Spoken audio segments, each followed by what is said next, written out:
Hi, I'm Bernard Leong, and you may know me as the executive who chats with industry leaders, venture capitalists, and startup founders. And in my spare time, I want to review how the year 2018 has gone for Southeast Asia. You're listening to Analyze Asia, the weekly podcast dedicated to business, technology, and media in Asia. And today I have Arnaud Bonzom again, the co-founder of Map of the Money, who did an excellent year-end review last year. Welcome, Arnaud, and it's great to have you back again to close the year of 2018. Hi, Bernard. Thanks for having me today. Yes, I know you are the co-founder of Map of the Money and entrepreneur in residence for INSEAD Business School, which is where we are both at now, face-to-face. Since our last conversation, what have you been up to?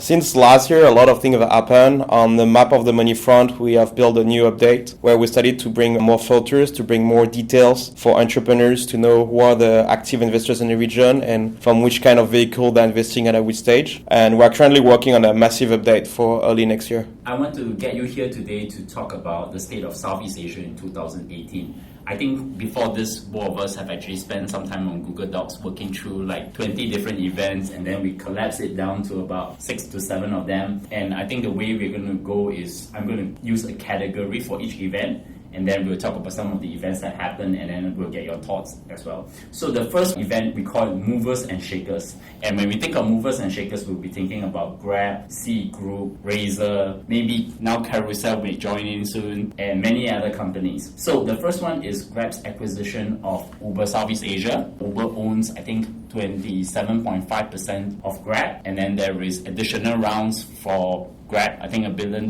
from SoftBank, Toyota, and everyone else. That's the first big event. And then the second event that is a bit subtle and everybody is now doing it is this whole thing copying from China to Southeast Asia. I call it the super app trend. You're now hearing Grab is doing a super app. You're hearing Go-Jek, who also raised a lot of money, also having a super trend. Yes, I forgot. They are also a mover and shakers too.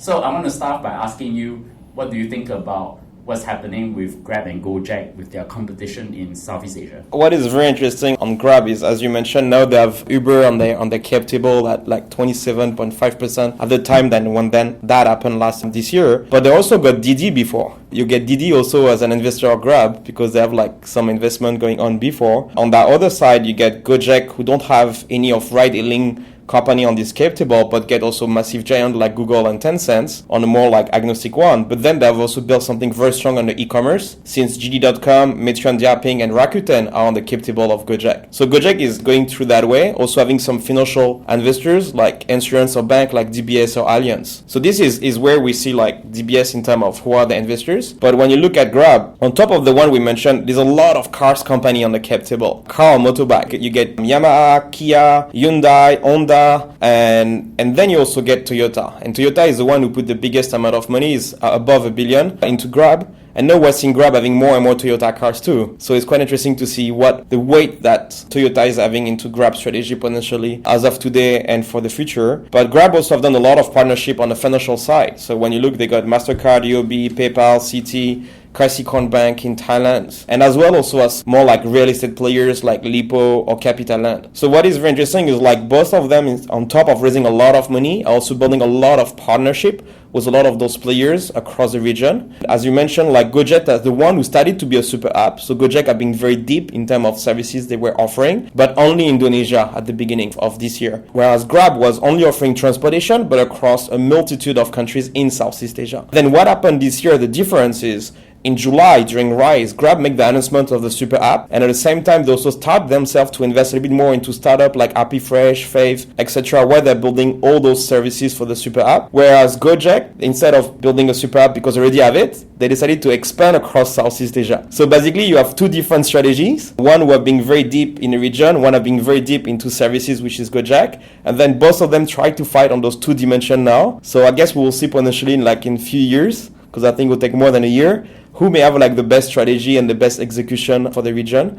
But what is very important is both of them also looking to invest into startup. I've made an announcement of funds to invest into startups. They've done a lot of partnership, and they're doing that on both sides, with the smaller players compared to them and with the bigger player compared to them, that, as we mentioned, like people like Microsoft or Booking.com.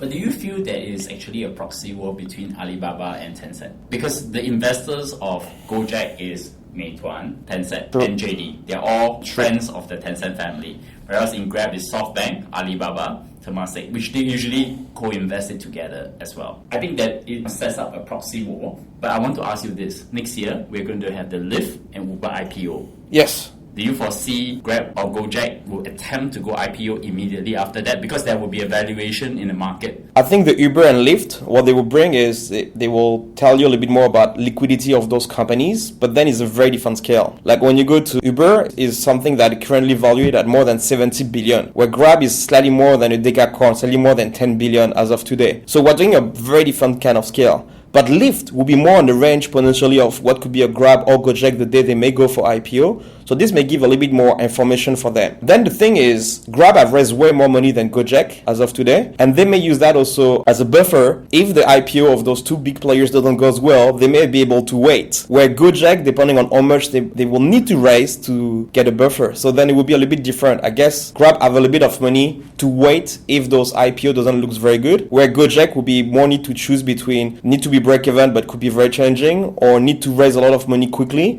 but then with a signal of the two IPO didn't went very well will be very difficult. So I guess Grab could be in a slightly better position because they have more money on the balance sheet today than Go-Jek. But here's the question I have been asking everyone, and everybody's avoiding the subject. And the question is the following. Indonesia is the largest market for the whole of Southeast Asia. It probably holds at least 3/4 of the population in terms of effective market size. I mean, depending on what numbers you want to use. Doesn't Go-Jek having the largest market have economies of scale versus Grab, which only have the rest of the countries without Indonesia? It's similar to the argument of why a lot of these US investors will always love to go to China because there's 1 billion population. You go to India, it's another 1 billion population. Do you see that kind of phenomenon happening for Indonesia such that Go-Jek will have enough scale to take on Grab? What is very interesting is, I mean, what you mentioned is challenging to know in terms of exact market share in terms of consumer, but for sure it's roughly 50% of the total population of the whole region. So this is already like a large part. And I think something that people miss to describe when they talk about Indonesia is not only the biggest country in South Asia, it's the 4th biggest country in the world. So you only get like China, India, and the US above. Then when you think about all the big companies we mentioned that have invested in Grab and Go-Jek, all of them are public listed. I mean, most of them anyway. And a lot of them are coming from China, where they need to get a second breath for the growth. So they need to go through Southeast Asia, and Indonesia is such a key and strategic thing that you need to have. So for sure, Go-Jek get an advantage to be very strong there and get doing very well.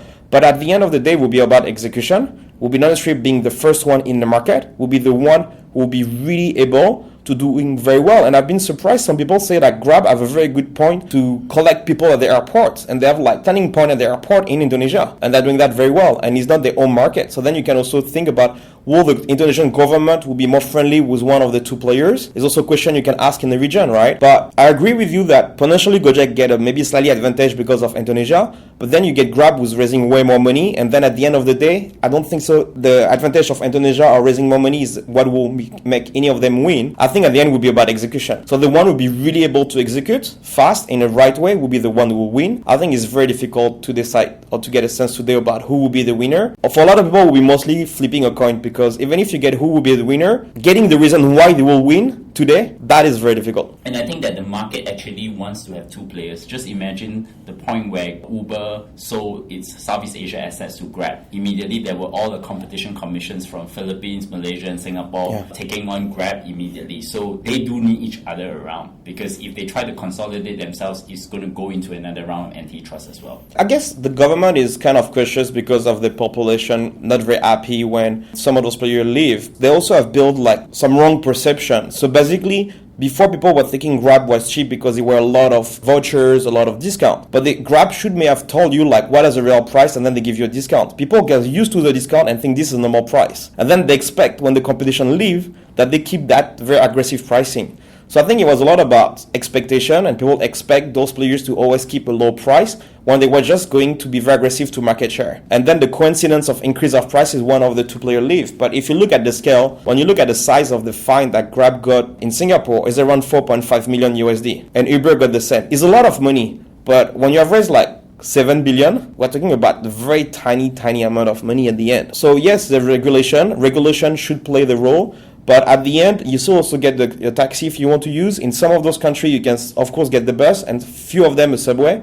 So it's always like few other alternative. And then even if Vietnam, we just get a new ride-hailing company who just appeared. Singapore, there's also Tada. So like it's good that regulation is looking to enforce those kind of things. But if it's really give a very big empty room, someone will come and compete. The day that Uber left China, you get people who got massive funding at the ride-hailing company in China to willing to compete against Didi. If it makes sense to get competition, the market may help to bring competition. Then the question will be more for small markets. Like if you're just Singapore, maybe competition wouldn't come there because it's too small. But a country like Indonesia, if you only get one player, you're pretty sure you may get someone else entering that market, and it could be Didi. Didi also enter a lot of other new markets. For example, they enter through acquisition Brazil, and they're looking at entering Mexico, which is also one of the big one of Uber. So Didi can also come in Southeast Asia, technically, if one of those two disappear. I think if that happens, Didi will acquire Grab. I think that's my eventual A lot of money. hypothesis. There's a lot of money there, because if you have a valuation above 10 billion, it's still a large part. So then it will be a transfer maybe of equity on both sides and maybe a little bit of cash involved, but it's a lot of money. It may also help Didi to defer their IPO. If you think about it, if there's a consolidation event happen, that share swap might actually allow them to have some breathing room to IPO later after Uber. But the one also who is below a lot of them is SoftBank. So this is one of the very well-known. SoftBank is below a lot of them. So it could be also SoftBank giving 15 billion to Didi, and Didi with that money go and acquire Grab. So you can get those kind of stories. But we mentioned also Rakuten. Rakuten is also behind a lot of ride-hailing companies. They're also below Lyft, and they're also Careem in Middle East. Even if like investors like Koatsu Management, who's also investing in more than 4 or 5 ride-hailing companies across the world. So we always talk about SoftBank, but it's a wide range of at least 5 to 7 investors who have invested in 4 and more ride-hailing companies worldwide. And I don't count the bike and the scooter and all the new one that we're having now, also chasing the mobility market. Just to close the Mover and Shakers events, there are also 2 IPO events this year. One is the C Group listing in New York, and the other one is Razer, which actually listed in Hong Kong. I'm coming to event number 2, which is the influence of China tech giants in Southeast Asia. I think for this year, news may be pretty quiet, but we know that is not true, because every time I'm in Thailand or Indonesia these days, I've seen a lot of activity from Tencent, but in the esports gaming arena. I want to start off by asking you, what do you think Alibaba, Tencent, and now maybe even JD, Meituan, they are all in the region? What is their influence in the market as you have observed? I think first, something start to disappear for this year, maybe from the late of last year, is before everyone was talking about BAT in Southeast Asia. And I was always asking, what is B doing in the region? What Beidou is doing in the region? I've been very little. But Alibaba, Tencent, definitely. And then you got the JD.com and Meituan also doing things. So Alibaba are being definitely the most visible, because when you put 2 billion to buy Lazada, then you make a lot of noise, right? And then Lazada bought Renmart. But then they also have put a lot of money in Singapore Post, and they also have built a lot of things through payments, security. They're also investing in Tokopedia in the region. So Alibaba are definitely very visible. And Alibaba usually may go through the acquisition. Usually when they do investment, they have more the mindset usually to want to acquire. Tencent, I feel, have more a partnership. They look like sometimes, for example, in Thailand, with Ugbi, they did the joint ventures. They do a lot of partnership.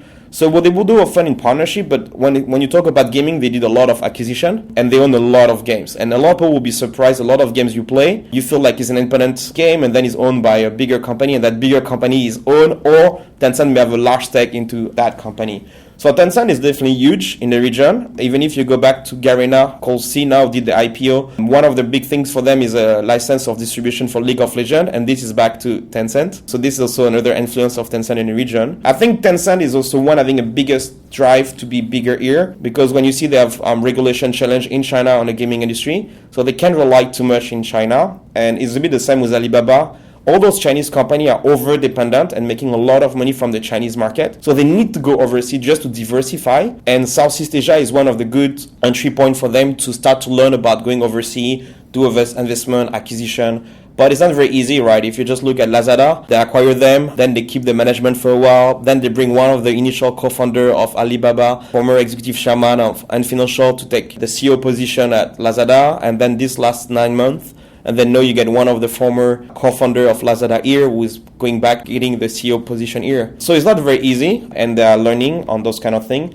GD and Meituan, especially Meituan, is more quiet. GD have done like a few things, but also it's changing because some of them are doing very quiet things that wouldn't get any press coverage. But they're also working with the old players. So for example, GD did a partnership with Central Group in Thailand. So they are very opportunistic. They also invested in Pomelo, Tiki in Vietnam. So they're doing here and there a few things. Not that you try to get too much press coverage, but it's what I mentioned with Alibaba. When you start to look at the whole thing, you start to see like logistic, payments, some e-commerce, and then you start to see they're rebuilding the full stack of what they need to build the infrastructure in the region, and they're just doing that piece per piece. They're just doing their shopping and just like preparing all the piece, and then at one point they may assemble all the thing, and people are like, oh, wow, dude looks smart. This is a good reflection of how China tech companies operate in Southeast Asia as compared to the US tech companies. The US tech companies will come in, put a press release and tell everybody, I'm here, I'm in town, and then they will spend the next 12 months trying to build something.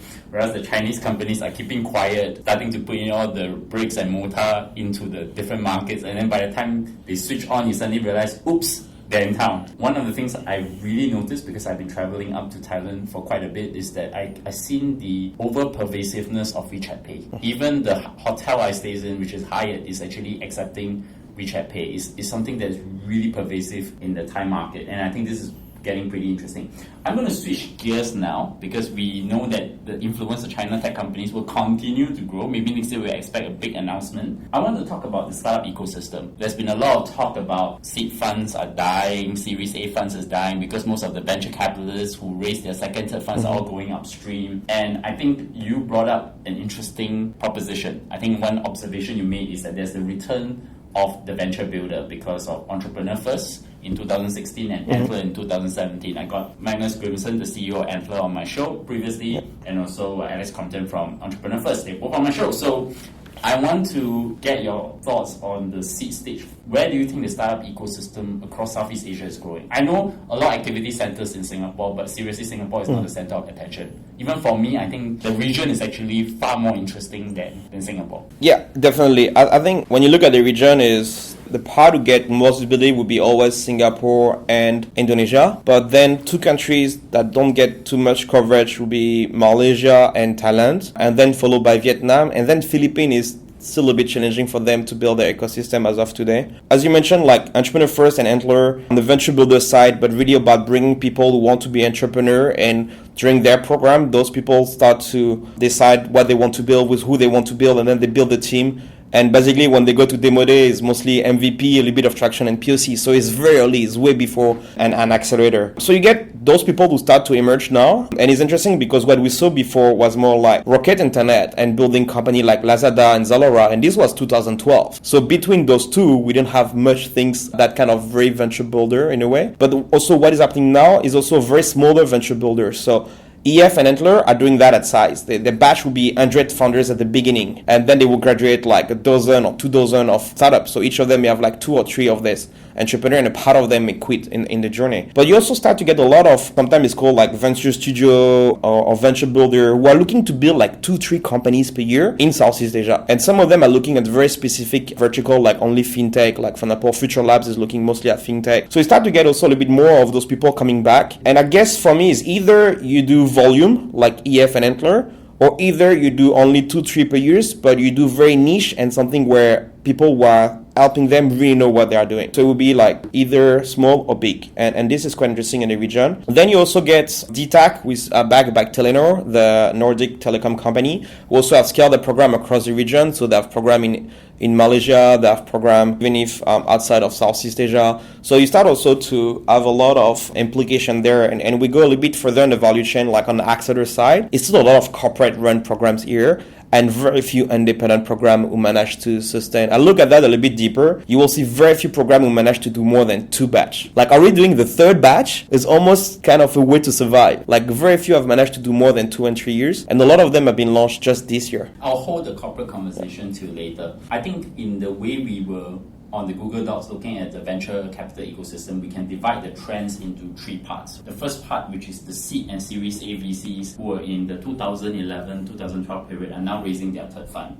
For example, Golden Gate Ventures, Jungle Ventures. And then there is the Series B VCs that are raising their 2nd fund, which is Qualgrow and B Capital. B Capital, everybody knows, is owned by Eduardo Severin, one of the co-founders of Facebook. So the question, do you see this moving upstream will continue to go upstream, whereas the rest of the market is actually going to have problems in those 2 seed stage and Series A stage, where most of the risk are actually being taken? Well, I think you will get both. The thing is, when we describe fund like Golden Gate or Jungle raising the third fund, it depends how you count also, because the first fund they raised was very small, which happened in a lot of early stage ecosystem. People may consider it's only the second fund or the third one.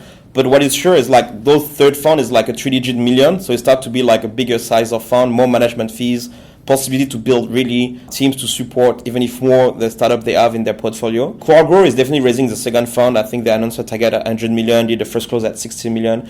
B Capital, there were no announcements, but think they've raised the first fund already a while ago. We can guess they're already on the road to look at raise the second one. This is interesting to start to see those people raising the bigger fund. So of course, a lot of venture capital firm will be driven to raise a bigger fund because bigger fund means bigger management fees. But sometimes when you get the need of helping to build the early stage ecosystem, you will see that some of those funds will sometimes go back to smaller check or set up a smaller fund. So for example, Jungle start to do Seed Plus, and Seed Plus is a 20 million funds and looking at the seed stage. If you look at Golden Gate, so maybe it's just one fact, but recently they just invested in a startup for 600K with Antler. So 600K round shouldn't be the size of the round you do as a Series A fund. So it's either they found there like amazing entrepreneur, they really want to back them early, or maybe Golden Gate can sometimes maybe if there is a risk of not enough Series A deal, they can go back to the early stage roots and do some seed deals. So I guess the advantage is a lot of those funds have done seed before. They want to graduate to do Series A. So if at one point they need to do once in a while a seed deal, they can do it. They have that knowledge. Then it depends if the LPs agree with that or not. Or they can, if they want, spin off an early stage fund and raise a smaller fund like Jungle did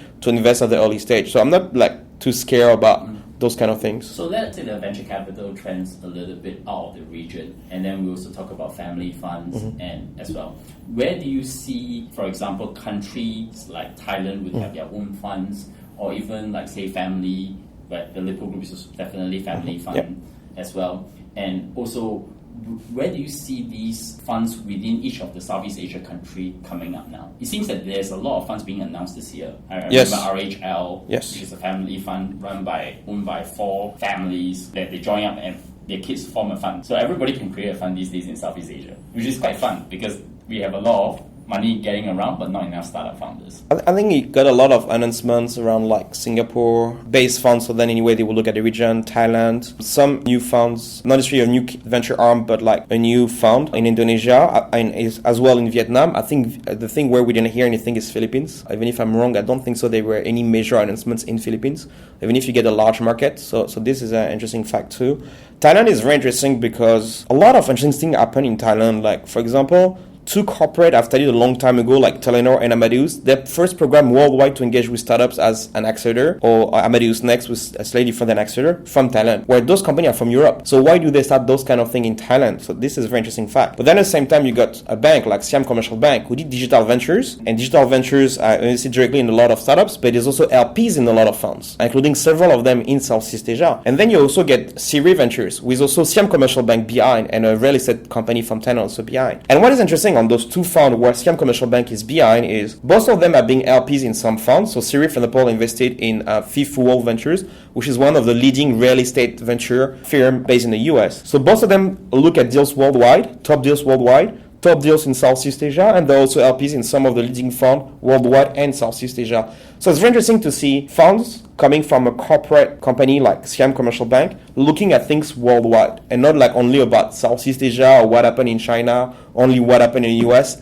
They try to look at globally. So this is very interesting to see that global mindset coming out of Thailand. On the family side, you mentioned RHL or Lippo. Lippo have done a shift this year. They moved from their venture was set up as a 150 million fund to look more at seed deals, which was a bit surprising when you know that I have a pretty good track record in terms of startup that have invested through Ventura. The portfolio is pretty interesting. They decided to move on the smaller check size and go to early stage investments. Aurum is also an interesting one in Singapore. So this comes from a real estate company family, and they have one of the seed investors in Emlet, for example, where Sequoia just invested more money this year. I think it was around 6.5 million round. So it's pretty good track record for them. They have done few investment, and including one with a big follow-on from Sequoia. So family can also definitely set up funds and perform well. It's actually the real crazy rich Asians who are doing the investments now into the VC world. How about verticals? Do you see a lot more vertical driven funds as well? I see a lot of blockchain companies, investment companies happening. Yeah, blockchain or cloud or B2B.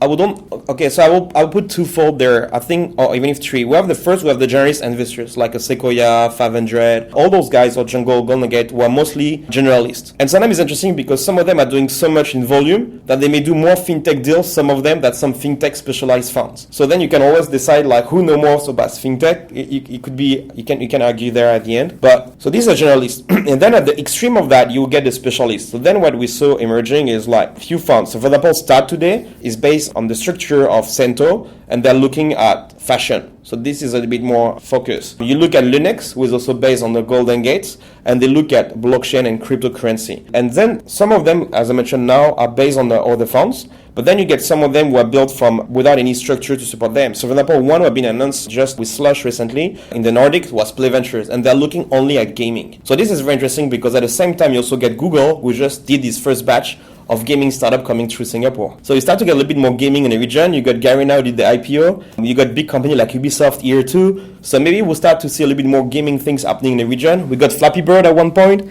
So we'll see if South Asia can build that ecosystem. And then is a question for any of those verticalization or specialization. Is it enough deals in the region? So it's also why some of those funds like Play Ventures are definitely looking above Southeast Asia, and they will have some of their partner based outside of Southeast Asia to deploy that fund. So those are like some of the verticalization we're seeing, even if in the food. In fact, we get like two funds who kind of went together. It was Visvares and New Protein who set up a fund together now. We got Tribe, who was looking mostly, or Tree Ventures looking at fintech. So we're starting to see that kind of emergence. What I said, the third one, I think for me, B2B or blockchain or cloud is not really a specialization. It's still very large. So it's kind of between the generalist and specialist. I will just put that between. There is something about venture capital in Southeast Asia in this decade, the current decade that we're living in versus the decade before. We are starting to see venture capital funds raising the second and third round, and then you start to have different verticals coming out. I think one interesting thing that I think we haven't really seen, which I think is already happening, is LPs. So we're starting to have LPs too. Do you see a lot of LPs actually are mainly family funds or sovereign wealth funds like Temasek and JIC or MAVCAP from Malaysia? Do you see that more, or even particular things like venture debt, where banks that can actually issue debt, for similar to what Silicon Valley Bank is like in Silicon Valley, for example? So Silicon Valley Bank is a good example because also LPs in fund, they also do venture debt for startups. What we described before about saying there is verticalization of funds, plus second or third funds, plus venture debt, this just shows that the maturity of the ecosystem, because venture debt, usually you may do that at Series A or more often even if at Series B. So you need to get a very pretty mature ecosystem before you get venture debt. Before you get specialization, you need to get a large volume of startup to have enough for VC to justify that it will have enough deal flow just in a very specific vertical. And to be able to raise your second or third fund, you need to be able to have done well with the previous one. So this definitely showed like more development in the ecosystem. On the LP side, I've tracked as of today like a little bit more than 60 unique LPs who have invested in Southeast Asia venture-based funds. This is very difficult to really be able to get a sense about what is the nature of the LP structure of the fund here, because the way I tracked is mostly on the public one. So the one will be public, of course, a MAVCAP will be public, a Temasek will be public.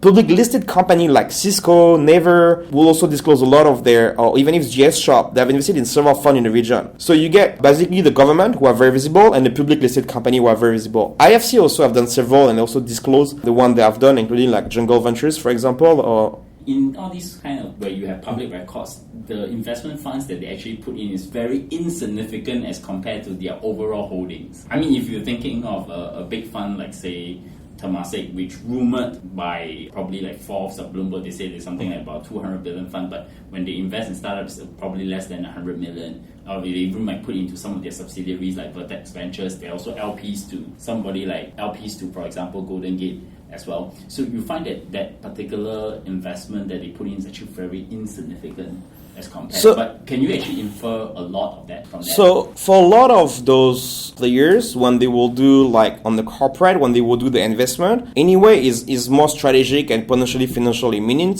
they will extract more value on a strategic fact. They will work closer with those VC. On the financial thing, even if you return 20x, right, it will don't change the trajectory of those billion-dollar company, right? So they don't come here to make so much money. On the money side, they try to be break-even across all the funds and all the investments. But the main driver will not be there. The main driver will be based on what kind of strategic value this can bring to them.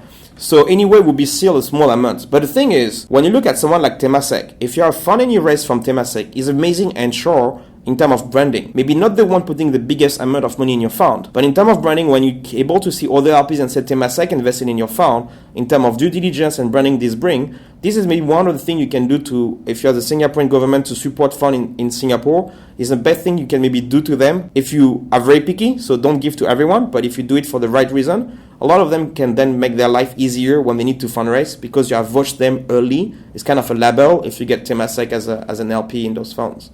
So Temasek, I've done definitely several of them in Singapore. But what is also interesting is to see the money coming from South Korea, the money coming from Japan, from US, and a little bit from Europe. Where so far I feel very interesting. I didn't have finished my research on that topic, but I didn't find any public record of Chinese-based corporates or fund of fund or any other kind of people investing in fund. I didn't find yet any record or publicly disclose that those people invested in a fund in Southeast Asia. And one of the reasons could be also that it's more difficult to get your money outside of China. But you get a lot of Chinese funds looking at Southeast Asia and doing way more things since this year. And I think we'll see way more things done by those people next year. Well, the ones who have money are the China tech companies, right? And they are already here. I want to shift the conversation to another category which have a lot of happenings in Southeast Asia this year, which is blockchain. Everybody knows that I always think that 95%, maybe now 99% of the ICO are all junk. There were a lot of things happening. I know that Neo, Ethereum are now based here in Singapore. I know Singapore has also published its first ICO paper. The Monetary Authority of Singapore, which is the government central bank, actually published a paper to say what constitutes an ICO. And of course, then you have a lot of scandalous projects. For example, 10x not having a foothold, and they raised about 100 million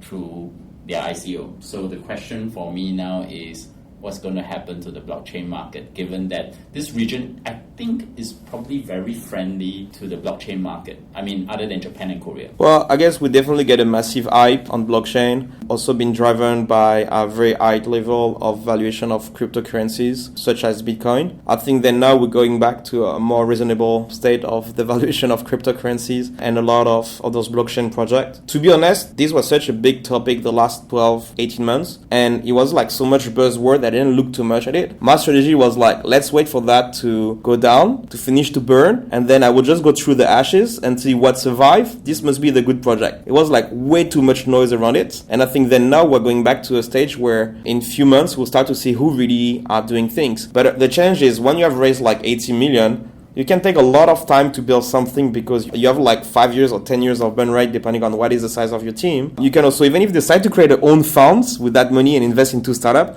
you can even if buy a startup who did something well, integrate into you and then use their product because maybe you have a bigger branding and more money than them. So I guess we may see some of those blockchain projects going to buy some other companies, having real product but maybe struggling to... It's called buy to pivot then. And they have the money for that. We go into the next event, regional focus. I want to shift the conversation a bit out of Singapore first. Let's talk about Malaysia, Vietnam, and Philippines. Where do you see them going? So Malaysia, they have a very specific timing now because for different reasons, Magic, Cradle, and MDEC were three of the main governmental organizations to help to support the ecosystem. All of them don't have anymore a CEO. Just resign, leave, or unfortunately for the CEO of Cradle die this year. You have like all those kind of things. So maybe it could be a good opportunity for the government to set up that maybe in different way, bring three people that you know they may work well together. It's kind of unique period of timing for them. So either it works well or either it doesn't work very well. But this is something like very unique in Malaysia. I think Malaysia also, we don't talk too much about them, but they have like some big company built there. And when you look at some of the biggest exits in Southeast Asia, like iProperty, and you get also some large companies who are being built out of there, even if out of Penang, people don't talk too much. So I feel like Malaysia,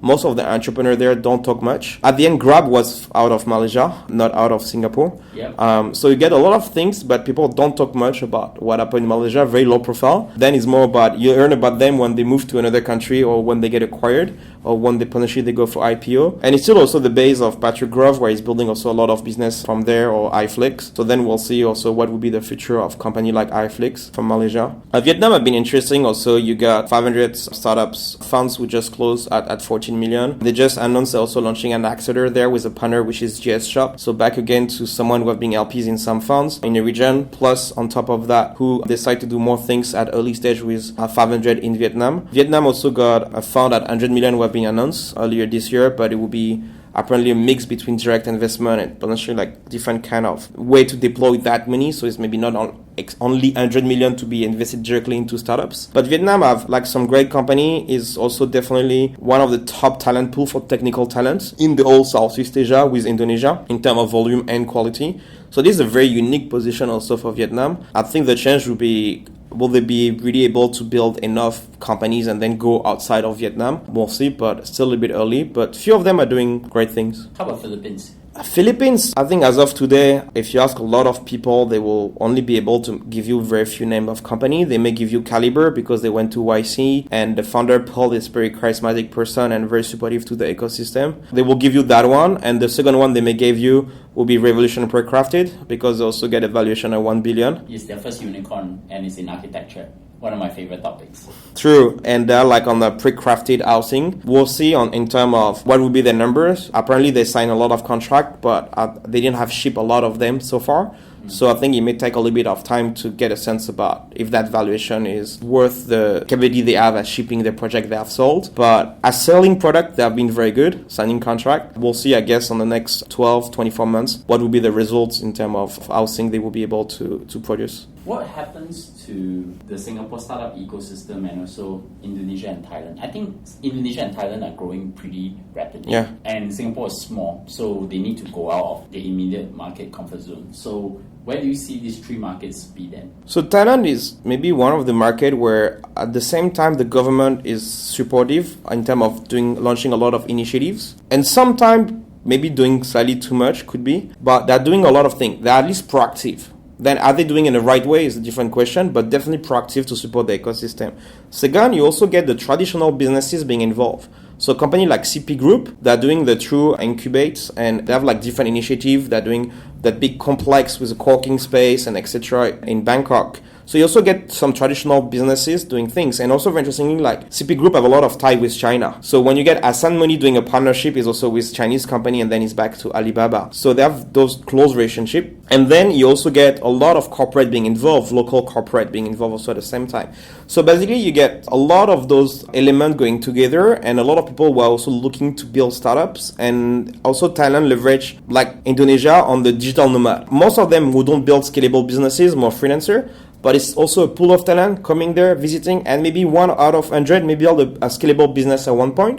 So it could be also something good for those destinations. So Thailand is very unique in that sense. Indonesia have definitely started to get, I think people don't see the wave of company coming from outside of Indonesia, meaning that Singapore so far have a lot of unicorns in a way, but I don't see the same pipeline of company between 100 million and 1 billion, below 1 billion in valuation in Singapore compared to what you have in Indonesia. Indonesia, you have way more. If you look at the roughly 50 companies around that funding, around that valuation in the region, most of them are coming out of Indonesia. And then we'll get a lot of news in the next few months, the next year, where Indonesian company will reach the unicorn status and they will completely be 2, 3, potentially 4 times bigger, maybe by end of next year compared to Singapore. So then in terms of being big companies, they will get that. And then Singapore, the question is what kind of positioning they can get out of that. I think what is interesting is the government were already for 2 years looking more at deep tech, try to differentiate. It's kind of will not be the best one in terms of volume. So how can we go to something with a bit more quality, more complex to build? So they're looking at that kind of value added. That is what they did with their manufacturing. They did exactly the same thing. They moved from Thomson being one of the biggest employer in Singapore, building a manufacturing of TVs. And then now they look at medtech, biotech manufacturing, something with high value added, and where Singapore can make sense for those factories in terms of shipping, in terms of tax, in terms of talents. That way it can make sense. So I think they try also a little bit to transform the startup ecosystem, get a little bit more into that space. So it's why SG Innovate is also an investor in Entrepreneur First, bring them here, try to support more deep tech investment on the VC side. I think what is missing across all the region is what I would say education, and is education for a lot of people, education for developers, how to get more developers, more technical talents, better, or people who never code to start to be able to do coding. You also need more education, even if on the VC side. A lot of people are raising their first fund, or even if the second fund, and even if you're raising your third one, very few VCs will already have the expertise about how do you exit a startup, how do you exit a full fund. So this is also a new cycle here where you start to get a lot of VCs who are having fund who are 6, 7 years old, and they will need on the next few years to exit those funds to return the money to the LPs. So this also will be a kind of big trend here across all those countries of people who will need to figure out that kind of thing. I still have a few minutes of time. I want to hear your thoughts on corporates in Southeast Asia and how are they doing. And of course, the last part of it, I want to ask you, which companies will be among the next wave of unicorns? Okay, on the corporates, we saw a lot of things happening here in the region, and a lot of an accelerator is crazy. Like most of the accelerator are corporate accelerator. And just like this year, you got like new things like by Google, Facebook, Oracle, who have launched like end last year, beginning this year. And all of them are looking also to do more things with startups. So this is a lot of corporate are looking to engage, even if very early, which I feel isn't always the best strategy for most of those corporate. So except if you want them to adopt your tools like cloud computing, and then it makes sense sometimes for those kind of engagement to start very early. But for a lot of them, I think a strategy like what Microsoft is doing with what they call the scale up, looking at later stage companies to work with, I think it makes more sense for most of the corporate. So this is something we saw a lot. A lot of them are even if working to launch new things earlier next year. So you'll see even if at least one or two new corporate accelerator emerging next year in the region. And a lot of them also are potentially looking to be LPs in more funds in a region. So this is definitely not escaping the region. Nasper, potentially, I see them maybe coming back a little bit more. They've been there a long time ago. Potentially, they may come back and do more things. There's some rumor of them investing in some startups, which I wouldn't comment, but definitely, apparently, they may come back. Just for everybody's note, Nasper is one of the big investors of Tencent. The current investment in Tencent that they own is 137% of their original market cap. So Nasper, what is also very interesting is they invested across a lot of marketplace worldwide. They're also an investor in Letgo. For example, recently we just raised like $500 million. What is very interesting is one of the unique investors who can cut check very little, like 1 million, but they can go up to 1 billion. So they can do like this wide range of investments. And then it's pretty interesting for a lot of startups working in that space. My last question, who are the next wave of unicorns in Southeast Asia? Oh, I mean, basically you can look at every startup who have raised a significant amount of money and mostly in Indonesia. The last one was Tokopedia with 1 billion, right? Yeah, so also some of them, as soon as you raise at least $1 billion, you're by definition hopefully an unicorn. But even if before that, what we can just look at is the few names who are already like reaching that level, right? So the one who are around like, even if a decacorn, like 10 billion, will be Grab and Go-Jek. Those one will be the one very high. Then you will get company like Tokopedia, even if Lazada, if you consider as a business how much they may value. And then you may get a Traveloka, Razor, Bukalapak, Q10, Property Guru, who is reaching that amount of money. Trax also. And then you get some company like Carousel, Zilingo, who will reach that billion, I guess, soon. And then you get like, so all those companies together roughly is around 45 billion. 40 to 50 billion, depending on how much you evaluate the valuation. Is difficult because some of them have been acquired now, like Lazada. So it's difficult to know how much you want to value them. Some of them are public traded, so then it's very easy to get a sense. But this already like around like 50 billion of value have been created only across those ones. Then you can look at the next kind of 50 companies who are basically the one who have already raised like, I will say I've raised like several hundred of millions, and then you get a large bench of them. If you want to play very safe, you should just look at the one who have raised the biggest, or the one having already a valuation very close to that. But basically, you can get company like iFlex, can reach the $1 billion in valuation. You can get company like Rebounds, if they don't have it yet, who are very low profile also, but doing a lot of things in a luxury brand. CXA Group could be a one who can reach that kind of valuation, potentially. Shopback or Caro also, who can get that kind of valuation. In Indonesia, you can go to Akulaku also, who can get that kind of valuation, and get also like top Chinese investors in that kind of companies. You get Kapang Lagi, you can get OVO also in Indonesia. If you stay in Indonesia, you can get to Bibli, Kartuku, or even if you consider Kudo as an independent company who got acquired for around 90 to 100 million by Grab, maybe by end of next year they can reach almost that valuation depending on how the company is growing. In Thailand, you can have companies even if like Agoda, where people don't talk about it much, but also being acquired could be an interesting one. VQ got acquired by Rakuten, could be a company who could be independently valued around that kind of amount of money. Our property group also could be around that kind of number. So there's a lot of, we mentioned Trax, PatSnap also, we don't talk much about them, but could be also one who can reach that level. So you get a lot of, or even if Bigo, so you get a lot of companies who could be like being closed already, depending on what kind of term sheet they maybe get offered as of today by some potential investors, but some of them also may reach that level next by any fundraising events. But also what is interesting, you also at that stage, or even if before, start to get more and more like PE firm, like KKR, or even if TPG, who may go through also those rounds. So for example, KKR just entered Property Guru, but before TPG was also into it. So you start to see also more and more of those players also entering the ecosystem. I think is also an interesting thing because investors from China like GGV is also looking to do more things in the region. You got Kiming also who have done few investment here in the region. So those people will be also more active, I guess, next year, and will be interesting to see potentially some Chinese investors competing with Southeast Asian investors in some deals. I think it can bring more opportunities for some entrepreneurs. So while we are actually still thinking about trade war between China and US, and we still have Southeast Asia to play. Will be not much on the US side. I think US, as you mentioned, like most of the US company in Southeast Asia, have been looking more at organic growth. They didn't went too much to acquisition and investments. Been pretty unique on that side. It's definitely more China activities in Southeast Asia than US activity on the acquisition and investment side. And that's something that we will look forward to. So Arnaud, many thanks for coming on the show and talking about what happened this year in Southeast Asia. I'm sure there will be things here. So in closing, can you recommend any book, podcast, or something that has impact to your work or personal life recently? Oh, so I will answer your question in a slightly different way. I think what is definitely impacting my life now is I'm definitely working on a third bit update of my report on Singapore ecosystem, and this is definitely having a big impact on my life because it's taking a lot of my time, but it's helping me definitely to get a better sense, as I mentioned, like tracking even if what the LPs in the fund in the region, what the startup, what they have done in the region, what the government are doing, and I'm also building a lot of framework to help people to understand like how an ecosystem work and how you can benchmark ecosystem across each of them. So this is where I'm learning a lot these days and having a lot of impact on myself, and I'm looking to release that earlier next year.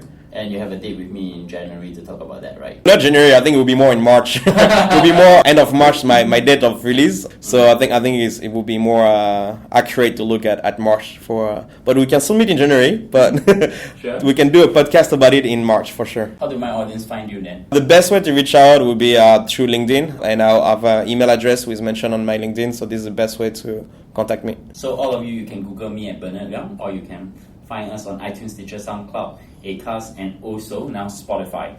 You can also tweet to me or give me some feedback. The most important, please give us a 5-star on iTunes because it helps us in discovery, and also in giving us a star on Overcast and Pocket Cast, and that would also help us in being discovered as well. Recently, we got a very honorable mention on the Acquired podcast, which is one of my personal favorite in their Tencent episode. So we will actually also point you towards looking there as well. So once again, Arnaud, many thanks for coming on the show, and have a Merry Christmas and Happy New Year.